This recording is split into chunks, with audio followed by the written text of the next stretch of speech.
You're listening to There Ought to Be a Law, the Center for Auto Safety podcast with Executive Director Michael Brooks, Chief Engineer Fred Perkins, and hosted by me, Anthony Simino. For over 50 years, the Center for Auto Safety has worked to make cars safer.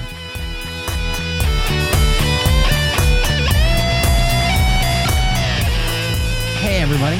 Thanks for tuning in.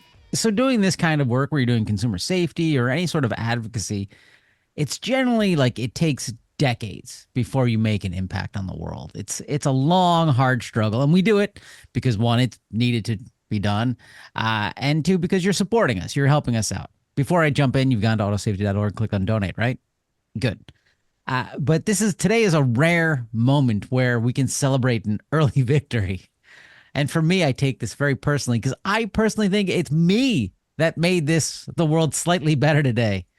That's right. General Motors has shut down their Cruise division.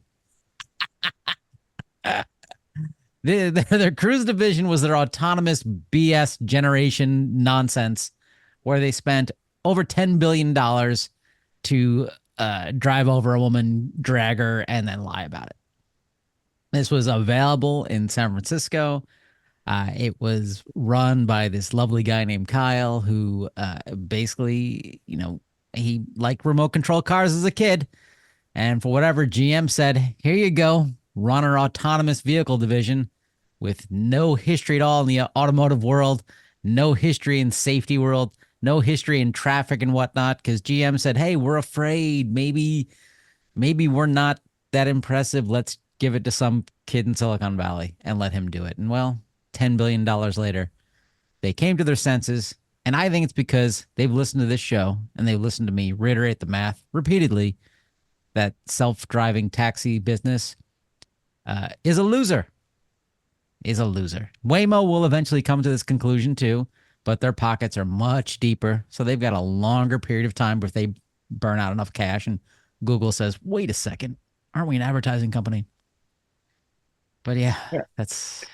I will give you all the credit, Anthony. And in addition to that, Waymo, to talk about what happened there, Waymo is, it seems to me to be playing the long game, and that's kind of where Cruise failed. They were trying to move too quick. They were trying to scale the operation up too quick. As you will hear repeated many times by many people, the driverless cars are 99% there. It's just that last 1% that might take another 40 years or more. And so it's not something that can be scaled up in a way that pleases investors. It's not something that's going to allow GM to show great quarterly reports. And we were always a little mystified at GM's attempts to move into this area, given we're still looking for that magic use case that brings all these profits into this area that Uber seems to have captured so far, and there's not a lot there, honestly. So we're still, it's Cruise is gone now, and it's probably for the best because safety really was not their number one commitment, and that was made clear by the actions around the crash in San Francisco over a year ago now. And their willingness to, cover things up, hide things from investigators, lie about it to investigators, and do the kind of things that essentially show you that from the top down, they're not, they don't have a proper safety culture in that operation. So we are not sad to see Cruise go by any stretch of the imagination, but they're clearly not the only questionable actor in this space. So we'll be keeping an eye on the rest of them as well. Yeah, sadly, I think it means that the CEO of GM, Mary Barry, will probably won't be long for GM. Really? How do you justify, hey, we set $10 billion on fire? Well, she came in after, she came in right after when the ignition switch issue was going with GM, and they were coming out of bankruptcy and all sorts of problems, and she has steadied the ship, and they have, done pretty well under her leadership. So I don't know that I guess I would disagree that that Cruise is somehow going to be the downfall of Mary Barr, who seems to be doing a pretty good job there. Well, I want a job where I I can mean, set $10 billion on fire. No, just me. All right. Well, I, yeah, I'm gonna Well, jump. I'd take a Yeah, job where I could just set $2 billion on fire. Much lower threshold for me. you're not very ambitious. No, I'm yeah. not. I'm an I'm older not person. setting any money on fire. I don't know what y'all are talking about. Actually, Michael has his retirement plan set up. He was one of the few people who bought a GM Cruise model car. It's hilarious. If he only kept it in the box, we could have all retired to the Caymans. But he's been Yeah, playing it on his desk. If anyone wants to make an offer for it, I think his opening bid is $1 million. yeah, and it's the Poppy model. There, there you go for collectors out there of defunct companies. But I have to jump right into my gaslight of the week because GM Cruise shut down. Kyle, their former CEO, was he got to resign after dragging a woman, lying about it. And so when GM Cruise shut, Let's be yeah, clear: the car did that, not yes, Kyle. yes, you're Right? right. The Okay. car did it, and yes, but he oversaw the people who are like, let's not tell the investigators. Yeah. Um, Or our internet was bad. We couldn't show you the whole video. Right, Yeah. exactly. Our car didn't drive into wet cement. So anyway, after this happens, Kyle, who now what was he do? He like works on microwaves or something. I don't know. He does some nonsense.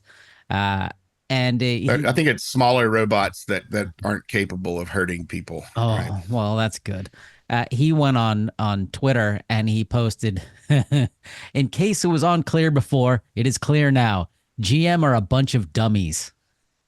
Did he say that? He did. He posted Uh, that on the internet for the world to see.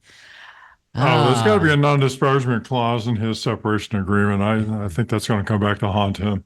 oh, I didn't yeah. I mean, think of that. I, I think it's pretty clear to everyone following this entire situation that the dummy is the one who lies to investigators at the federal and state level. But I'll leave it at that, Kyle. Yeah, I think Kyle did. He wins my gaslight because I think he's gaslighting himself. Like I Yeah. think he's hoisting his own petard. Anyway, uh, that's it. And so and related to this, Mary Barra. Am I saying Barra? Is that how you say her Mary name? Barra. Barra. Okay, Mary Barra. She said on a conference call with Wall Street analysts, you have to understand the cost of running a robo-taxi fleet, which is not our core business and is very expensive. Yeah. Took you $10 That billion sounds to correct. figure that out.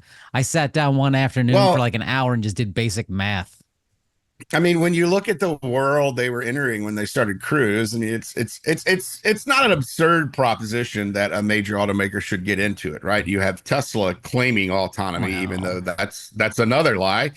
You've got Waymo doing it. You've got Zoox, Amazon doing it. You've got trucking, Aurora, Kodiak, some of these other trucking companies that are really about to do it. I mean, Aurora is going to, I think, in April, going to start having semis run between Houston and Dallas. With they've delayed it recently, but they're going to have semis running between Houston and Dallas without a safety driver. So people are doing it in certain use cases, and I don't think it's outrageous to think that GM could have been involved at some point, or that they could get back into the game at some point and be involved. But the way they went about it, I think, was they were moving too fast, and safety was not their ultimate concern here.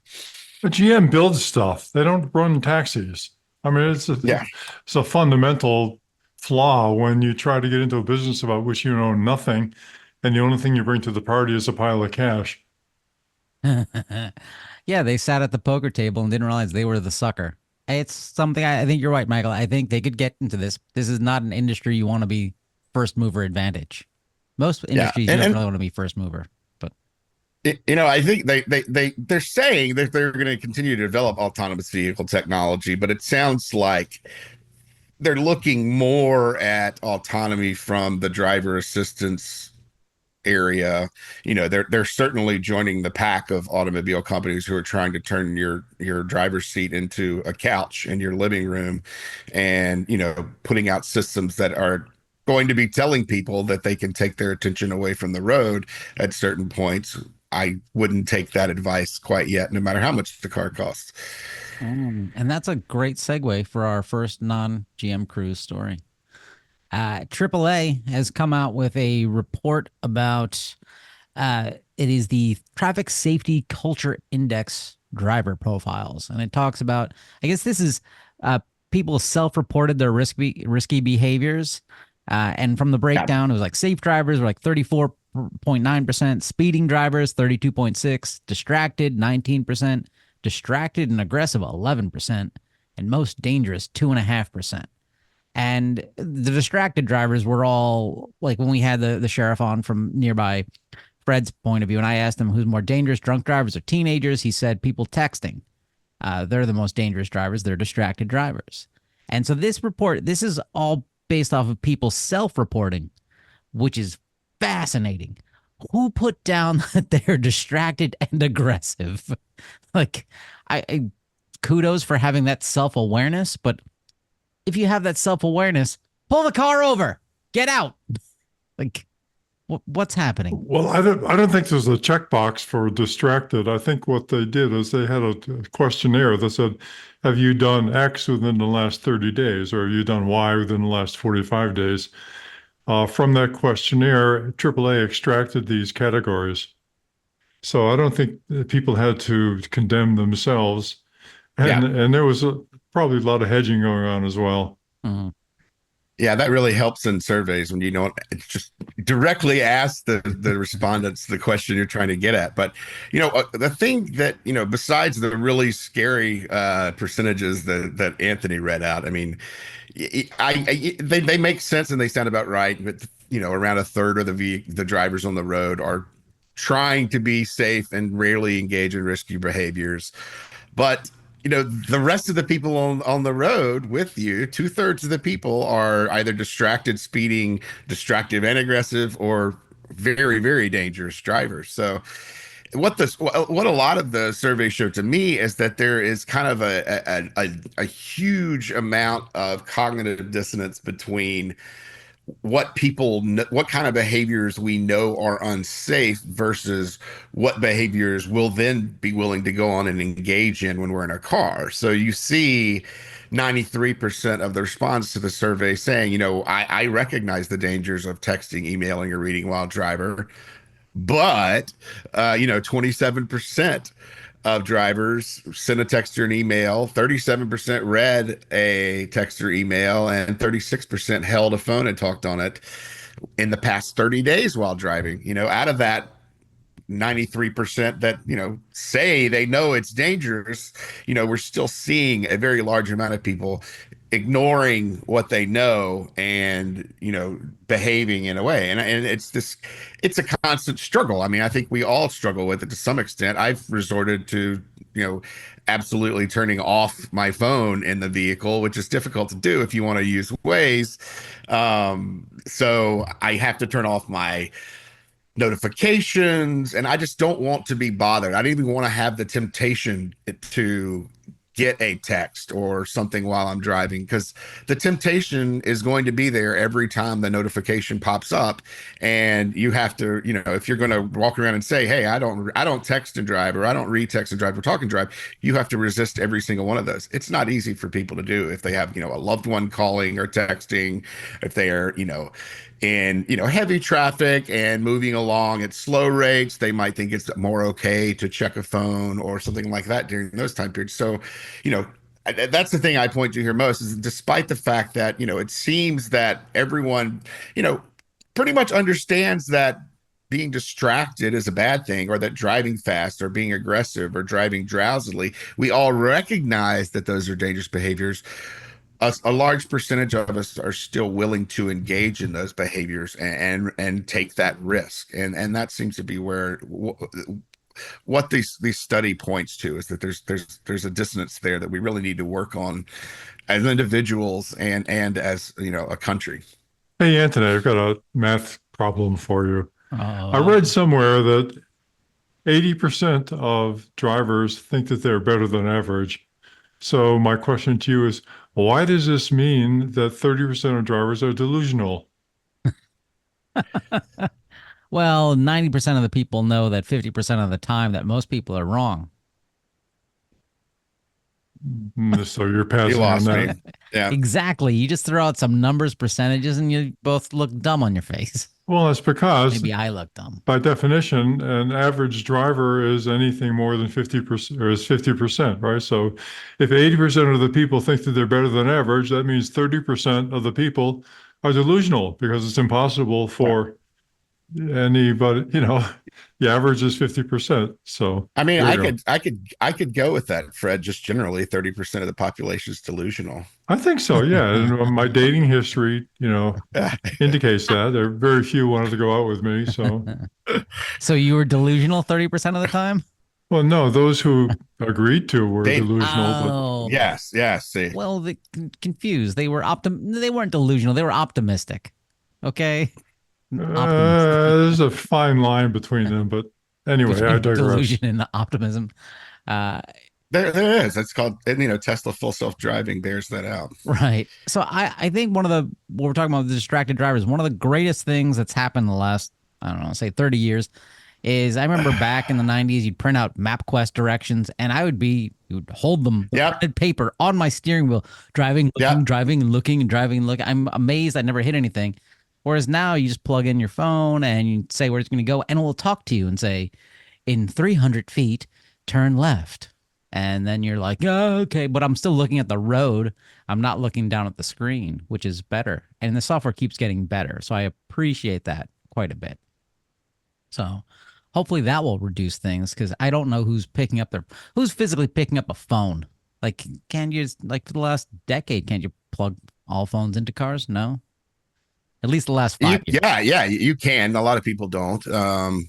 I have a 2019 Volkswagen, and the Android Auto interface works okay, I guess, but it's a little clunky. The USB connection to it doesn't always pick up. But Right. it's not great. I have a cell phone holder that sticks into the air conditioning vent.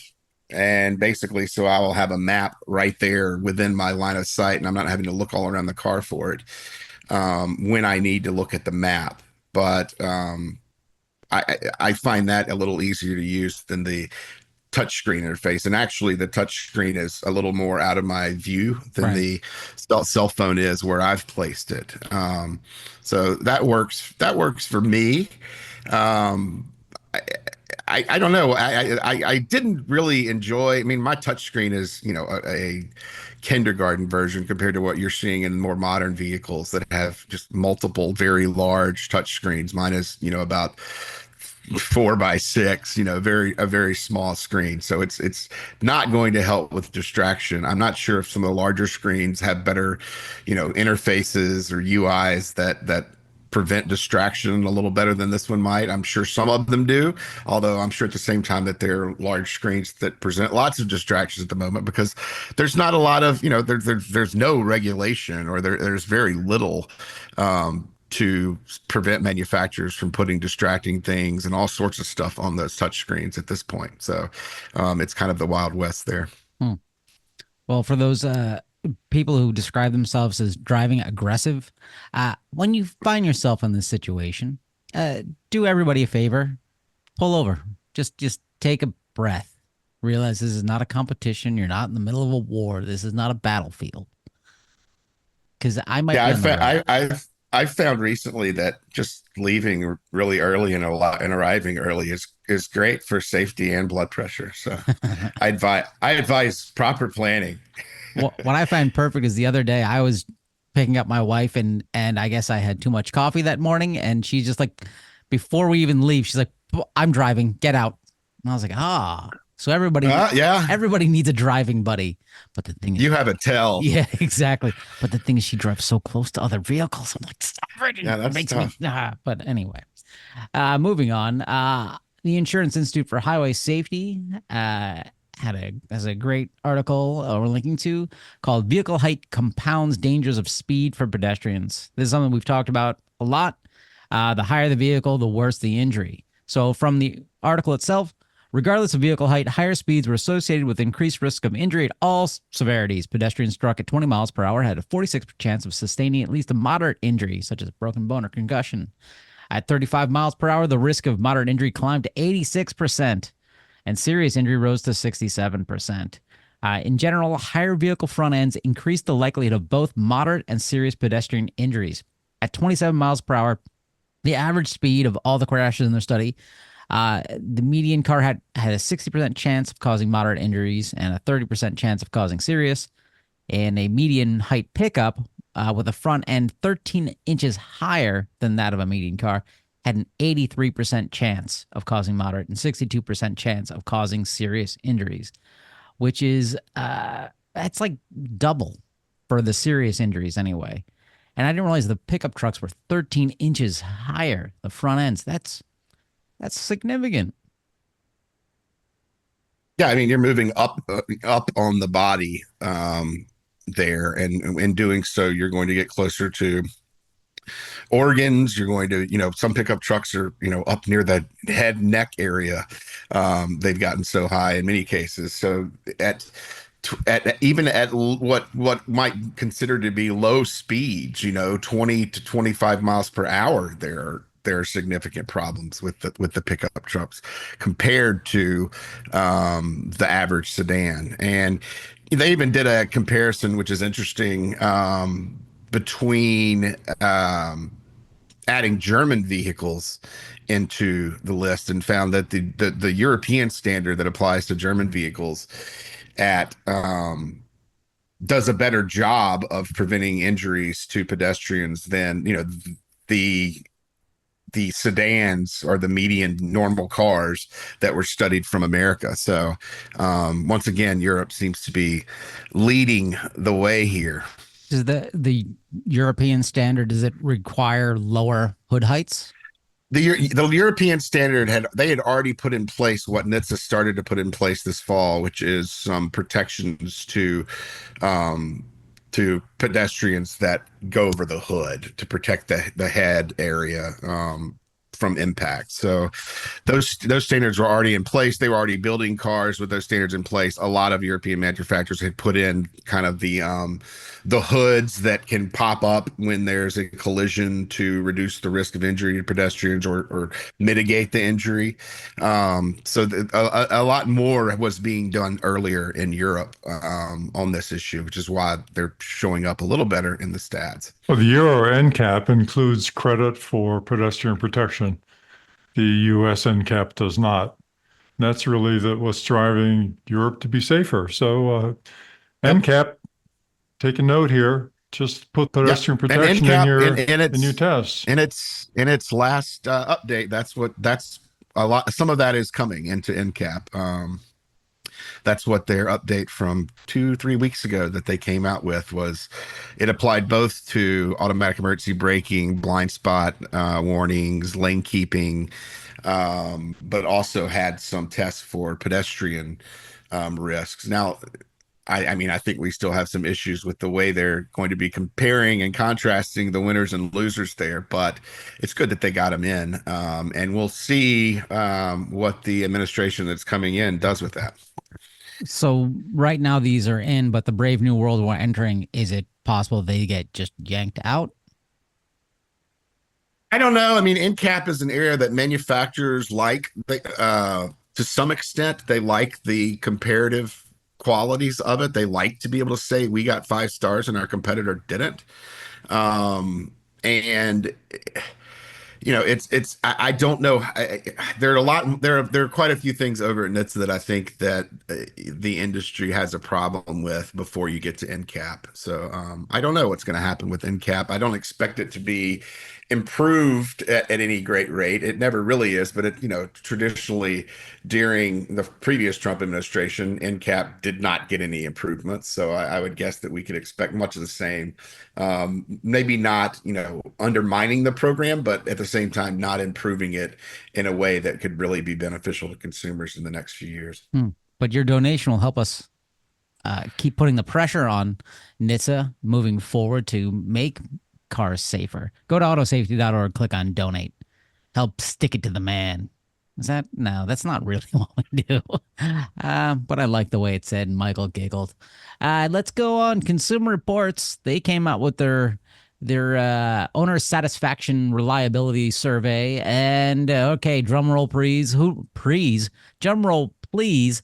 The winner of the most reliable car from Consumer Reports Consumer Reliability Index is anybody. Well, I mean, How is Fred not I, jumping for joy? I, I've got two of them, Oh, two Subis. I'm a two Subi family. yeah. Subaru tops the list this year, displacing Toyota and Lexus because Toyota and Lexus always wins. But they pointed out that Toyota and Lexus had some problems with what was it, the Tacoma and their really junky EV, right? Was it the Tacoma? Had some. they had Was some powertrain, some engine right. issues in the Tacomas, I think. But yeah, I mean, Subaru has gotten to the top here, which I think I don't think anyone else has been number one other than Toyota for the past 5 years or so. Right. Yeah. Toyota and Lexus, so they are always leading the pack in this survey. So I as long as you don't hit a deer like Fred and have your Subaru out of pocket for a couple of months in certain ways, I hear a lot of good things about Subaru vehicles. I can only imagine that they're fairly reliable vehicles. They had some issues 10 years ago with some of their transmissions that probably dragged them down in the list, but overall they're looking pretty good. Hmm. The first U.S. manufacturer on the list is Buick, coming in at number 11. But Wow. surprisingly, is Rivian is first of all they made the list, which is they don't have every car in there because they don't have enough data. But Rivian made the bottom of the list, and personally, I think Rivians look cool. I like their headlight design. I think they're fun. I think they've taken some interesting Yeah. engineering things. But they're the bottom of the list for reliability. Not too surprising given that they're a small manufacturer, brand new manufacturer.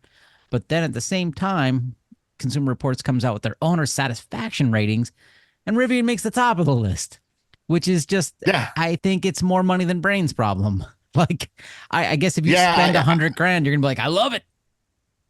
So I'm pegging this as my gaslight of the week, not from Consumer Reports and not necessarily from Rivian, but it just feels like there's some gaslighting going on here to me because you've got Rivian coming in. I mean, they only got 14 out of 100 on their reliability score from Consumer Reports, which is about half of what Cadillac got, one notch above them at 27. Right. So Rivian's reliability is terrible. I think it's fair to say that based on this. It's terrible. And yet they were the only manufacturer that got 5 out of 5 on the satisfaction side of things, which suggests to me that there's some smoke and mirrors going on there. However, it could just be, if you look at the top 5 in reliability, you're not seeing a lot of the brands that have, I mean, the top 5 in satisfaction, you're not seeing the brands that come up on top in reliability. You're seeing Rivian, BMW, Tesla, and Porsche, and Lexus comes in at number 5, which are, very, expensive vehicles. They have, kind of a customer service system that caters to their customers. You walk into the Lexus dealership and they've got a machine making lattes for you. They've got bagels. There's an owner experience Yeah, I'm side going of to have to this. find one of those dealerships. Yeah, that maybe I think we're missing here. And I think maybe what we're seeing here is, yeah, Rivians are unreliable. They're a new brand, they're an electric brand. There's going to be a lot of problems there. Um, but they're treating their customers so well that their customer satisfaction scores are absolutely through the roof. And that's really the only explanation I can come up with it for this, because there's just such a great deficit between that terrible reliability rating, which you would think would piss off vehicle owners, and the satisfaction score, which is through the roof. I think that if they had a keeping up with the Jones index, you'd Mm. find a direct correlation between Jonesiness and customer satisfaction.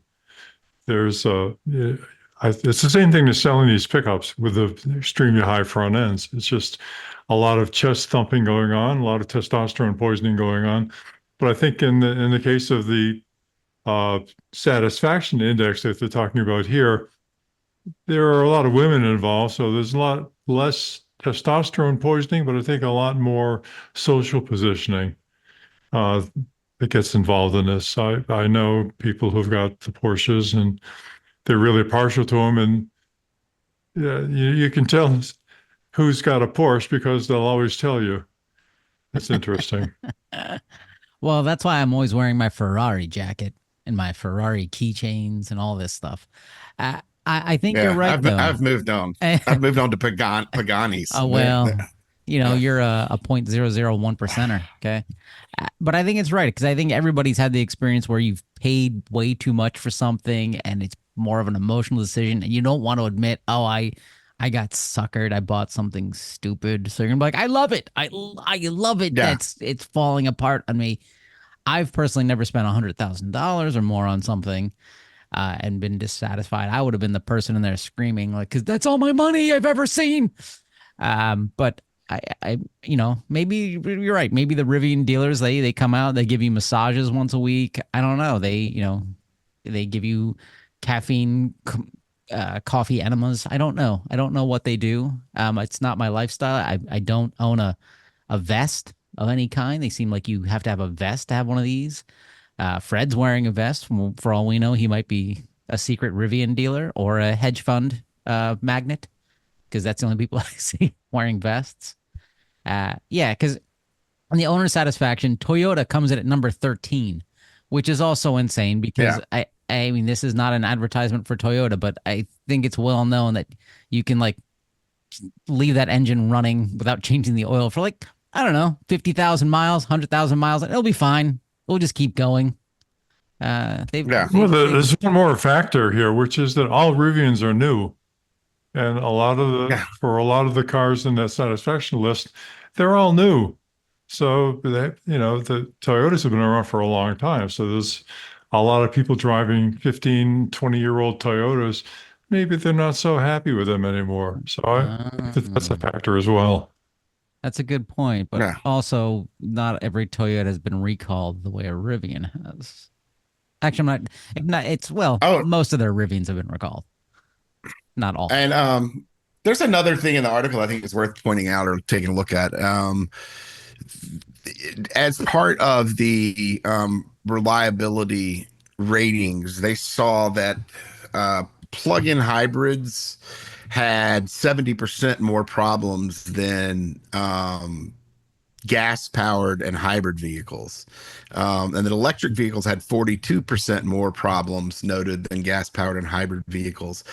However, those problems were down. Let's see, last year, the plug-in hybrids had 146% more problems than gas-powered and hybrid vehicles. And last year, electric vehicles had 79% more problems than gas-powered and hybrid vehicles, which suggests that both plug-in hybrid and electric vehicles have made a lot of strides in the past year to make their vehicles more reliable, which is great to see. Indeed. With that, I think let's move into some gaslighting. I've done mine with Kyle gaslighting himself. I've got another one lined up if we need be. Michael, do you want to expound on yours? Mine was, well, I was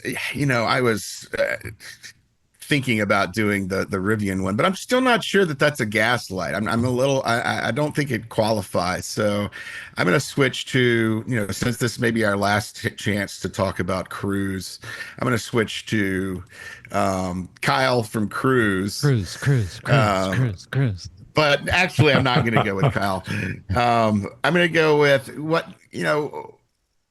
what they're still saying in over at GM is, we're fully committed to autonomous driving and excited to bring GM customers its benefits, things like enhanced safety, improved traffic flow, increased accessibility, and reduced driver stress. This is from Dave Richardson, who is Senior Vice President of Software at GM.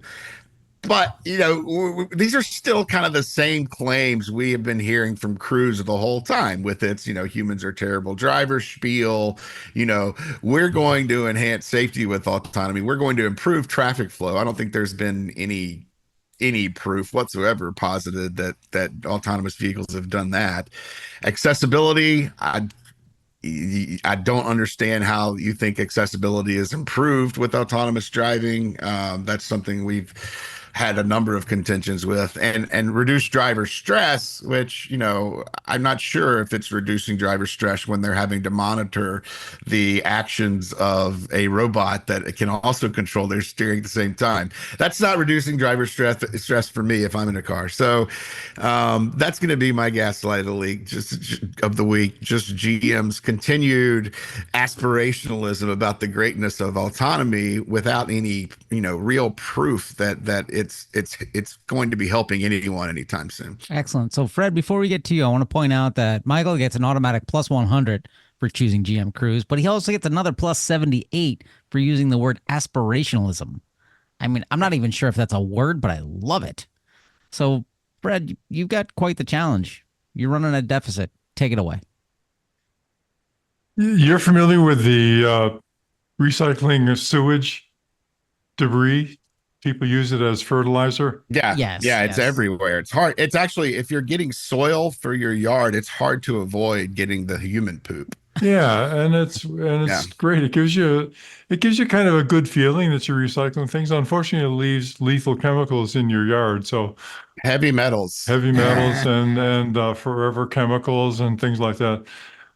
I think that's a lot like the voluntary safety self-assessment site that NHTSA set up.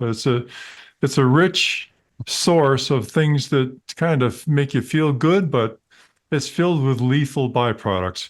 So I picked one of the examples from that, which is from Volkswagen.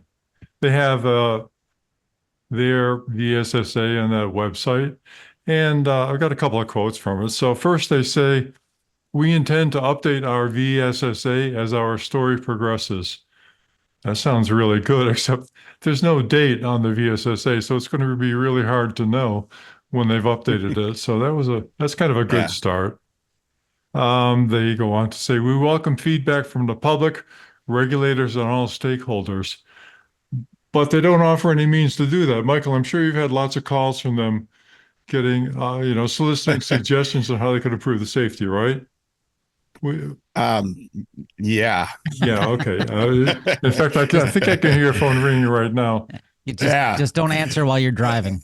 Yeah, there you go. So moving on to design standards. This is a good one. They say, Volkswagen safety system is designed in accordance with industry automotive safety standards and regulations. Anthony, quick question. How many system safety design standards are there for self-driving vehicles? 0. There you go. Yeah. So basically they're saying they designed it in regard to nothing. They go on to quote ISO 26262, functional safety for road vehicles, ISO 21448, safety of the intended functionality, UNEC R155, that's the United Nations European standard, which sounds really good, but unfortunately, all of them are built on an unacceptable definition of safety. None of these standards are normative, meaning you've got to subscribe to them, so they're all kind of advisory. And none define safety except as a void. The definition of safety they're using is, quote, "Safety is the absence of unreasonable risk," close quote. That's not a design standard. That's just a property that safety must have, but how do you design to that? You can't write that into an engineering specification that anybody can design to. For example, the atmosphere that we all live in is not defined as the absence of a vacuum, but the absence of a vacuum is a property that an atmosphere has to exhibit, right? So it's like saying safety is the absence of unreasonable risk. Well, the atmosphere is the absence of unreasonable vacuum.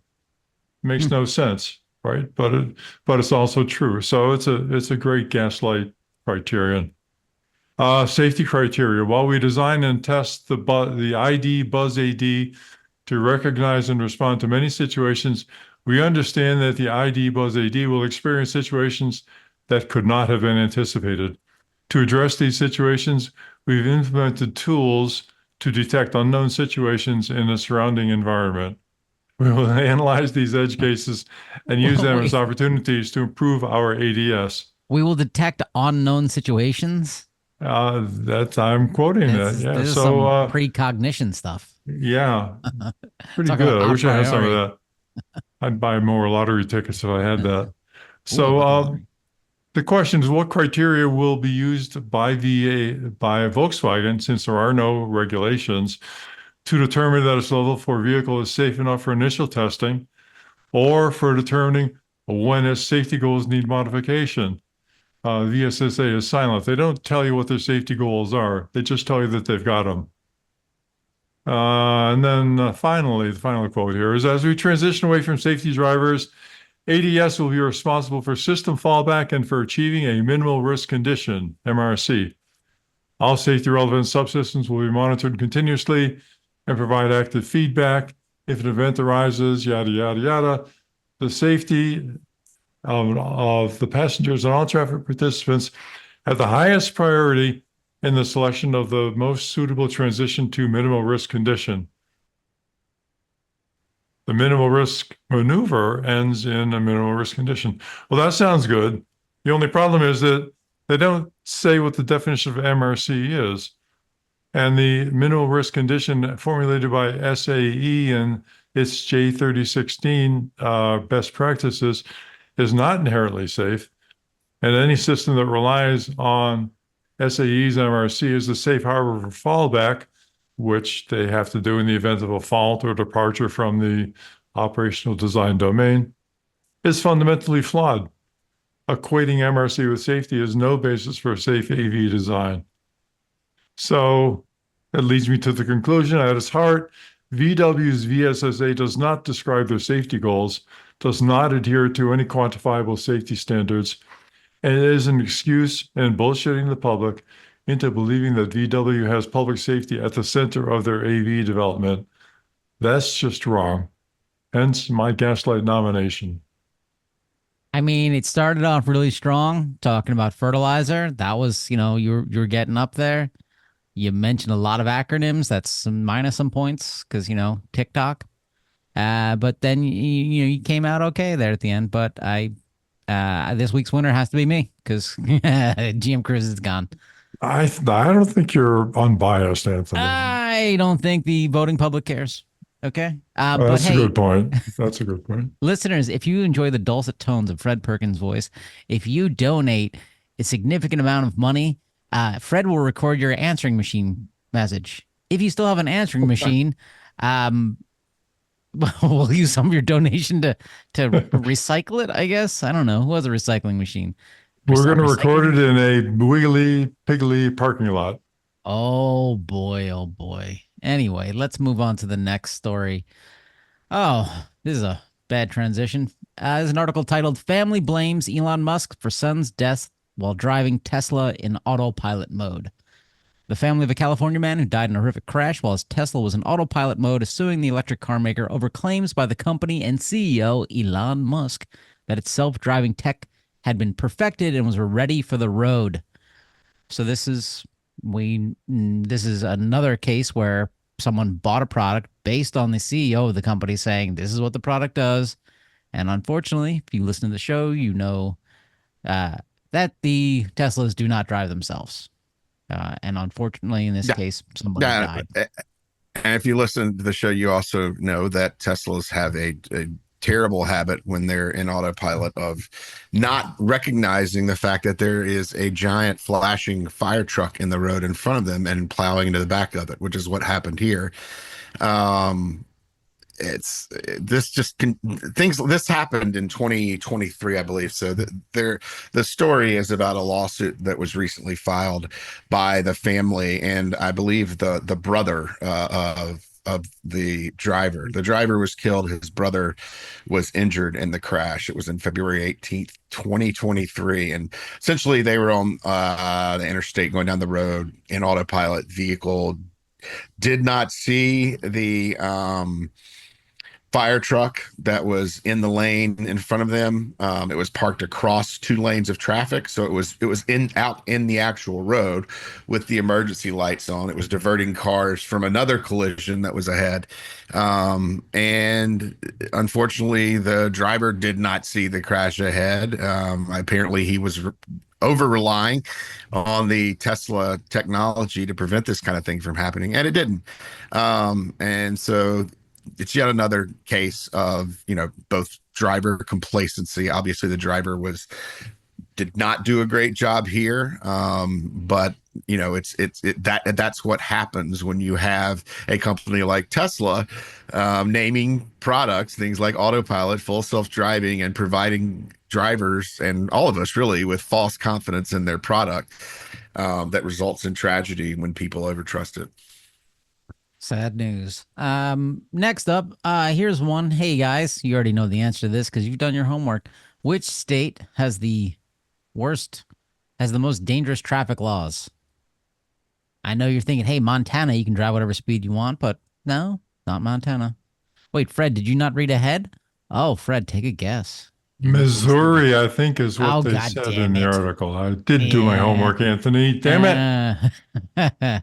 Yeah. Advocates for highway and auto safety, they reviewed state laws looking for specifically 18 laws that each state would have. And Missouri was considered the most dangerous because it had only one of 18 laws in the books, and that single law allowing red light cameras was deemed invalid by the state Supreme Court.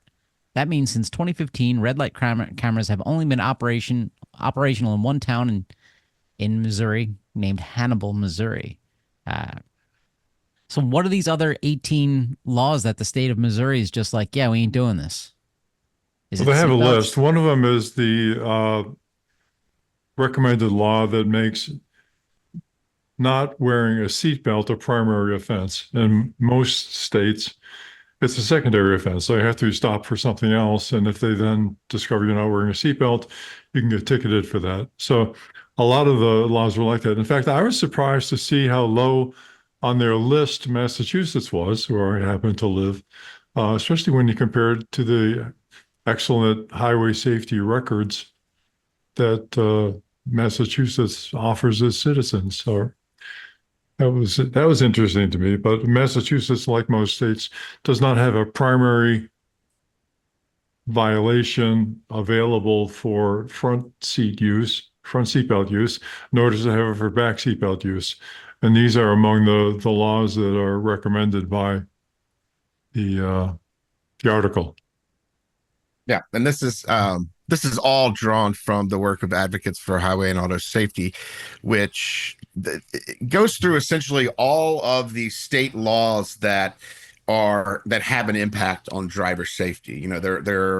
We talk a lot about the federal laws and regulations on this show. We don't get as much into a lot of the state laws that are important, things like seatbelt laws, motorcycle helmet laws. There's a lot of, rear facing child seat laws, booster seats, you know, laws that require kids to be seated in the rear up through age 12, learners and driving permits and licensing, nighttime driving restrictions, open container laws, ignition interlocks, text messaging. There's just a big list of laws in every state that advocates keeps track of and does an excellent job of looking at every year and trying to ensure that states where these laws haven't been passed get on the ball and pass them, because there are significant life savings involved in getting some of these things onto the books in your state. So Missouri came up very, very bad in the list, and there's a number of states that do pretty well. But I don't think there was a state that's perfect quite yet. So still some work to do on that front. Amazing. All right, last story before we head into recalls. This is one from another friend of the show, Kids in Car Safety. The article is titled "Nearly a Dozen Cars Stolen with Kids Left Inside Over Thanksgiving." Oh my God. Yeah. There was at least 11 such incidences over Thanksgiving where somebody stole a car and there was kids inside. And I've said it once, if not, I've said it 1,000 times in the show. When you steal a car, you make sure there's no children inside. Okay, you check that back seat. Yeah, and so when we had Jeanette on the podcast, it was almost 2 years ago, I Oh no, think. she's got to come back. We talked about her experience where her husband and her were carjacked and put in the trunk, and their child, I believe, was in the car seat in the back seat when the vehicle was stolen, but was left at their home, I believe, at the time. So that was a case where the child wasn't unattended in the seat. But it shows the kids in car safety, which tracks this data, is tracking it because Jeanette herself has been in a similar experience, and it happens a lot. So it happened 11 times around Thanksgiving, but also 107 children so far this year were left in vehicles that were subsequently stolen with the children inside, which I'm sure there are a lot of these victims that are ultimately reunited with their families, but there are also cases, where people driving stolen cars get into a lot of trouble and crash and other things. So that threatens the kids inside. So just from a general perspective, you should never leave a child in the car unattended, period. Don't, if you're going somewhere where children aren't allowed to get out of the car and go inside, you should do that errand when you don't have your children with you. It's pretty simple, and it's something that every parent should follow, because you just never know. Beyond the chance of a car theft, there are a lot of other things that can happen to unattended children in vehicles that we've had to work on over the years. There are power windows and rollaways and all sorts of things that can happen, that bad things that can happen in a car with a child. Not to mention leaving a child unprotected, just generally, is a bad idea. Or they should change the laws and allow me to bring a child into a bar so I can drive there, get drunk, and the kid hangs out, and I give the kid the keys so everyone's safe. We'll let you work on that on your own time. Okay, fine. Well, I think it's important to note that this is relative to young children, because Yeah. a lot of times people have 15-year-olds that they would really prefer disappeared. So Christ. you know, No one's gonna carjack a car and there's gonna be a teenager in back. there Oh you my go. God, the eye rolling will be unbelievable. Like, oh my God, we're going where? Jeez. Nobody wants that. No thief is dumb enough to hijack a 15-year-old. Yeah. Another thing that's probably worth noting in the article is that the numbers here peaked in 2022, 265, dipped to 162 last year, and then apparently have dipped to 108 so far, 107 so far this year. So I think that generally, since less cars are being stolen now that the Hyundai and Kia patch is out to about 70% of those vehicles, we've seen the rates of theft of those vehicles go down a little. I think we're seeing the rates of car theft generally go down because of that. The spike that was caused by Hyundai and Kia is now somewhat abating, but still not anywhere near as low as it was before the problems started happening. Maybe that's one of the reasons for the drop in the number of people that were, children that were stolen along with the vehicle in the last 2 years. Well, that's a positive note that this is declining. Love it. All right, on to recalls. Strap in.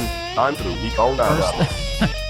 First up, Chrysler, 317,630 vehicles, the 2017 to 2018 Ram 3500 pickup. It's all Rams pickups, Ram pickup. There's a whole subset of them. Loss of anti-lock brake traction control may cause the vehicle to crash without prior warning. Oh my God, this is horrible. It is horrible.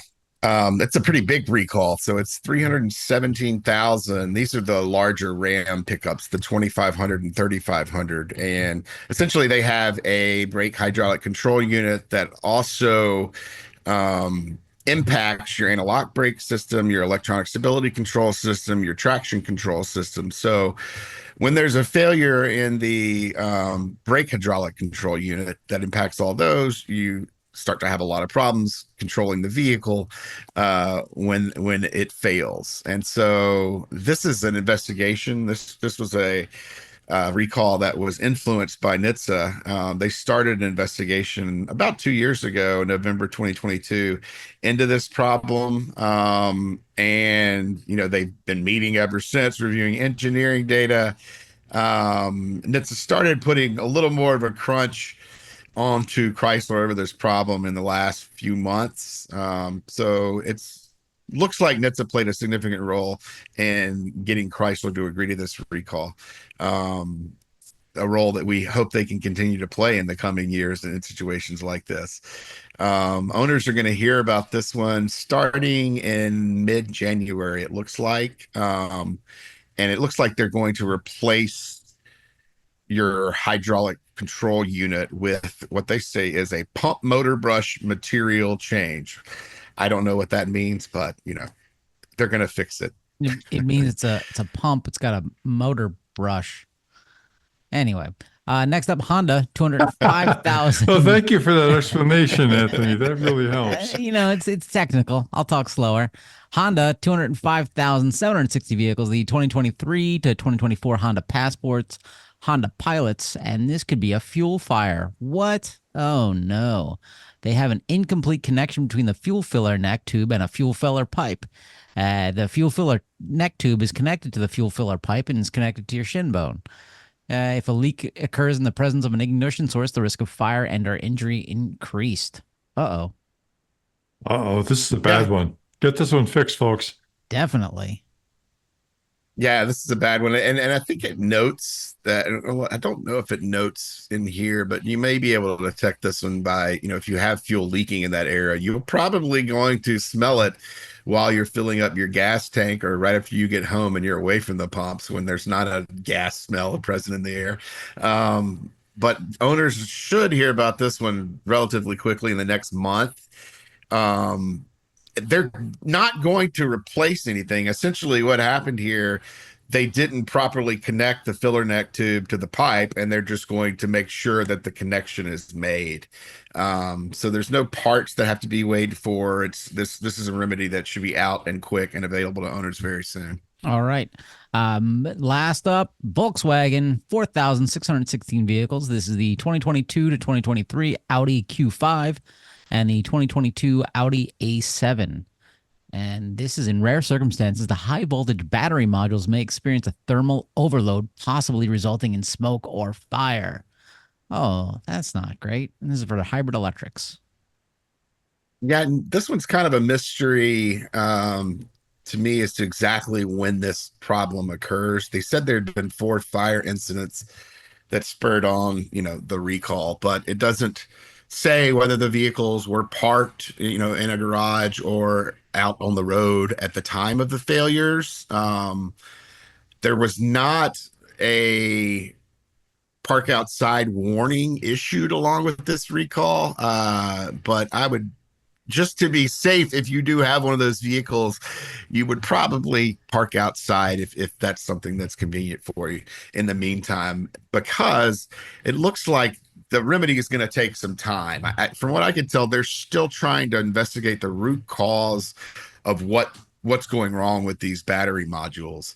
And that means that it could be months, if not more, before any type of fix comes out. And it looks like they're planning not on a fix that replaces these batteries, but an installation of new software that monitors the batteries. So we'll see how this turns out. This looks like a recall that might require owners to wait for some time, even well after the first owner notification date, which is January 24th, when owners should start hearing about it.